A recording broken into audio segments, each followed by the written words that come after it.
طلحہ بن عبید اللہ حضرت ابو بکر صدیق کے دعوت اسلام پر اسلام قبول کیے. یہ سابقون الاولون میں تھے کہ جن کو اسلام کی دولت نصیب ہوئی. محمد بن طلحہ عبید اللہ کہتے ہیں کہ حضرت ابو بکر صدیق اور طلحہ اسلام لائے تو نوفن بن خویلد دونوں کو ایک ہی رسی میں باندھ دیتے. ان کے بارے میں ایک حدیث ہے کہ حضرت جابر بن عبداللہ رضی اللہ تعالیٰ عنہ کہتے ہیں کہ غزوہ احد کے روز نبی اکرم صلی اللہ علیہ وسلم 12 انصاریوں کے ساتھ الگ تھلگ ہو گئے تھے. غزوہ احد میں کیا ہوا تھا کہ آپ صلی اللہ علیہ وسلم کے پاس 12 انصاری رہ گئے تھے اور بالکل الگ تھلگ ہو گئے تھے، کیونکہ غزوہ احد میں جنگ کا پانسا پلٹ گیا تھا. پہلے مسلمان جیت رہے تھے اور کفار ہار رہے تھے، لیکن مسلمانوں سے جو ایک مسٹیک ہوئی، نبی اکرم صلی اللہ علیہ وسلم کی انسٹرکشنز کو جو انہوں نے فالو نہیں کیا اور جو درہ انہوں نے چھوڑا، تو بالکل جنگ کا پانسا پلٹ گیا. اب مسلمان ہارنے لگے اور کفار جیتنے لگے. تو رسول اللہ صلی اللہ علیہ وسلم ایک جگہ پر صرف 12 انصاریوں کے ساتھ رہ گئے تھے. ان میں طلحہ بن عبید اللہ بھی شامل تھے. مشرکوں نے ان سب کا گھیراؤ کر لیا اور آپ صلی اللہ علیہ وسلم نے مشرکوں کی طرف پلٹتے ہوئے فرمایا کہ ان لوگوں سے کون نپٹے گا، یعنی اب یہ مسئلہ کیسے حل ہوگا. حضرت طلحہ نے عرض کیا کہ میں یا رسول اللہ صلی اللہ علیہ وسلم. چنانچہ حضرت طلحہ رضی اللہ تعالیٰ عنہ نے تنہا 11 آدمیوں کے برابر قتال کیا، حتیٰ کہ آپ صلی اللہ علیہ وسلم کے ہاتھ پر مشرکوں کی تلوار سے ایسی ضرب لگی کہ جس سے حضرت طلحہ رضی اللہ تعالیٰ عنہ کی ہاتھ کی انگلیاں کٹ گئیں اور ان کے منہ سے سی آواز نکلی، جیسے ہم کوئی تکلیف میں کر کے نکل جاتی. تو آپ صلی اللہ علیہ وسلم نے ارشاد فرمایا اگر تو بسم اللہ کہتا تو فرشتے تجھے اپنے پروں پر اٹھا لیتے، حتیٰ کہ لوگ بھی تجھے دیکھتے. تو نے سی کہہ دیا، اس وجہ سے فرشتے نہیں ہے، ورنہ تیری جو یہ قربانی ہے انگلیاں کٹ گئیں. اگر تو بسم اللہ کہہ دیتا تو فرشتے تجھے اپنے پروں پر اٹھا لیتے کہ لوگ بھی دیکھتے. اس کے بعد اللہ تعالیٰ نے مشرکوں کو ناکام پھیر دیا. اسے سنن نسائی نے روایت کیا ہے. 5 کی 5 انگلیاں کٹ گئی تھیں ان کی اور ہاتھ پورا شل ہو گیا تھا. حضرت قیس بن ابو حازم رضی اللہ تعالیٰ عنہ کہتے ہیں کہ میں نے طلحہ بن عبید اللہ کا وہ مبارک ہاتھ دیکھا ہے جو انہوں نے نبی اکرم صلی اللہ علیہ وسلم کی جان بچانے کے لیے آگے کر دیا تھا اور وہ شل ہو گیا تھا. کتنی بڑی نشانی وہ 5 انگلیاں کٹنے کی کہ نبی اکرم صلی اللہ علیہ وسلم کی جان بچانے کے لیے یہ ہاتھ جو ہے قربان ہو گیا. یہ وہ صحابی تھے، حضرت ابو عثمان رضی اللہ تعالیٰ عنہ فرماتے ہیں کہ بعض غزوات یعنی مراد غزوہ احد جن میں رسول اللہ صلی اللہ علیہ وسلم نے حصہ لیا، رسول اللہ صلی اللہ علیہ وسلم کے ساتھ کوئی مجاہد نہ تھا سوائے طلحہ بن عبید اللہ اور حضرت سعد بن ابی وقاص رضی اللہ تعالیٰ عنہ کے. اسے بخاری نے روایت کی. یعنی یہ وہ صحابہ کرام تھے جو نبی اکرم صلی اللہ علیہ وسلم کے ساتھ ان کی زندگی میں ساتھ ساتھ بھی رہے، اور جہاں یہ غزوات کی بات ہے تو ان میں بھی. یہ بھی غزوہ احد کا ایک واقعہ ہے کہ حضرت زبیر رضی اللہ تعالیٰ عنہ کہتے ہیں کہ غزوہ احد کے روز رسول اللہ صلی اللہ علیہ وسلم 2 زریں پہنے ہوئے تھے جنگی وار سے بچنے کے لیے، اور وہ جنگ بہت زور پر تھی. تو آپ 2 زریں پہنے ہوئے تھے اور جسم بھی بہت آپ کا بھاری ہو گیا تھا، کیونکہ ایک ذرا لوہے کی، پھر اس کے اوپر دوسری ذرا، تاکہ آپ کو کوئی نقصان نہ پہنچے.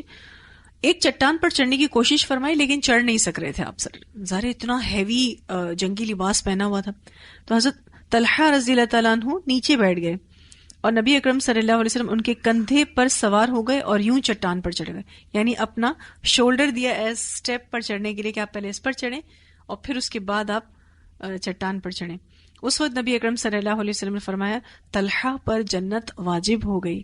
اسے ترمذی نے روایت کیا. یہ صحابہ کرام کتنا زیادہ حساس لوگ تھے کہ انہوں نے جیسے ہی دیکھا کہ رسول اللہ صلی اللہ علیہ وسلم چڑھ نہیں پا رہے تو پوچھنا یا دیکھنا یا سوچنا، فوراً سے اپنے آپ کو حاضر کرنا کہ کندھے پر تو پاؤں رکھ کر چڑھ ہی جائیں گے.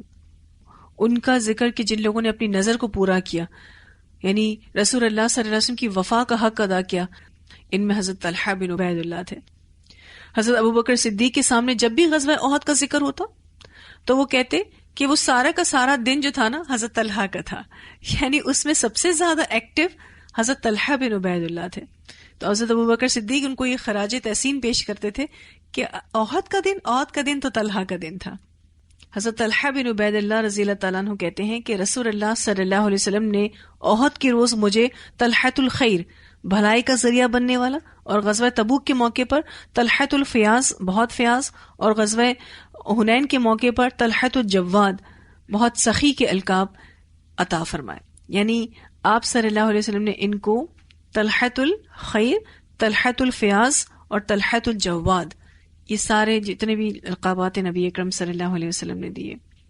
بہت ساری اور بھی احادیث ہیں جس میں ان کے فضائل بیان کی جاتے ہیں. جیسے نبی اکرم صلی اللہ علیہ وسلم کو فرماتے ہوئے سنا کہ جو شخص چلتا پھرتا شہید دیکھنا چاہتا ہے وہ طلحہ بن عبید اللہ کو دیکھ لے.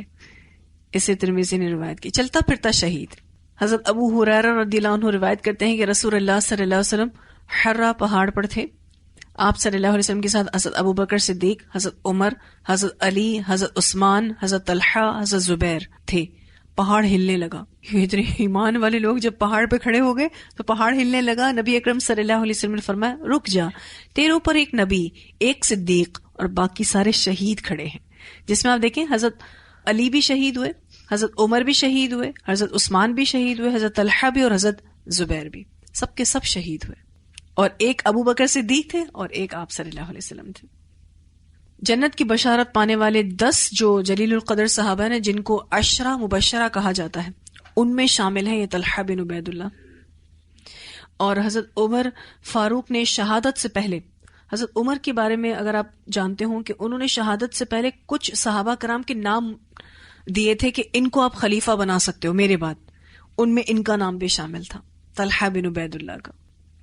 لیکن حضرت عثمان کو جب خلیفہ بنایا گیا تو حضرت طلحہ جو تھے انہوں نے کہا کہ نہیں، مجھ سے بہتر عثمان ہے، اور انہوں نے خلافت سے خوشی سے اور پوری رغبت کے ساتھ دستبرداری کی کہ نہیں، حضرت عثمان جو ہیں وہ خلیفہ بنائے جائیں. اتنے پیارے پیارے یہ لوگ، اور انہوں نے جو تکلیفیں اٹھائیں اللہ سبحانہ تعالیٰ کے راستے میں. اور اسی وقت میں آپ دیکھیں کچھ ایسے لوگ بھی تھے جو اسلام کو نقصان پہنچانے والا کام کر رہے تھے. کوششیں تو ہر انسان کے ہی نصیب میں ہیں، ہر بندہ کوشش کر رہا ہے، لیکن ان کوششوں کو یہ دیکھنا ہے کہ وہ ہیں کس راستے میں.